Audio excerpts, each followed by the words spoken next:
I think my political transformation began with my exposure to the business-as-usual attitude of many civil service bureaucrats during the war. Then came the attempted communist takeover of the picture business, which a lot of my liberal friends refused to admit ever happened. Next, I had a brief experience living in a country that promised the kind of womb-to-tomb utopian benevolence a lot of these liberal friends wanted to bring to America.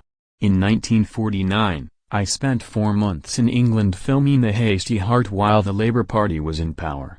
I saw firsthand how the welfare state sapped incentive to work from many people in a wonderful and dynamic country. Jefferson repeatedly said that the best government was the smallest government, that governments are not the masters of the people, but the servants of the people governed. One of the greatest of liberals, Thomas Jefferson, the founder of the Democratic Party, once remarked, "A wise and frugal government, which shall restrain men from injuring one another, shall leave them otherwise free to regulate their own pursuits of industry and improvement and shall not take from the mouth of labor the bread it has earned. This is the sum of good government.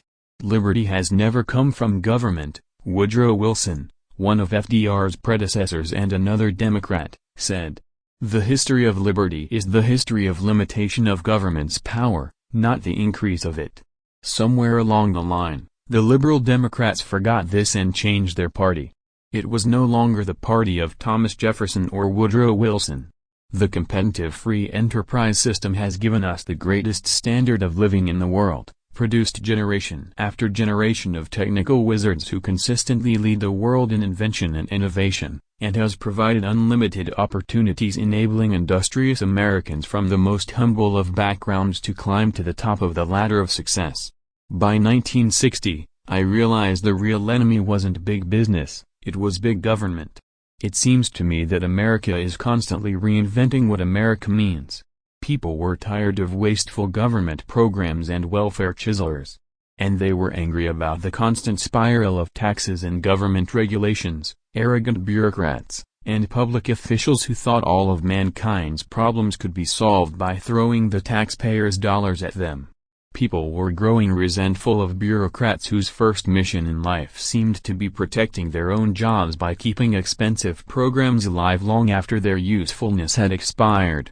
They were losing respect for politicians who kept voting for open-ended welfare programs riddled with fraud and inefficiency that kept generation after generation of families dependent on the dole.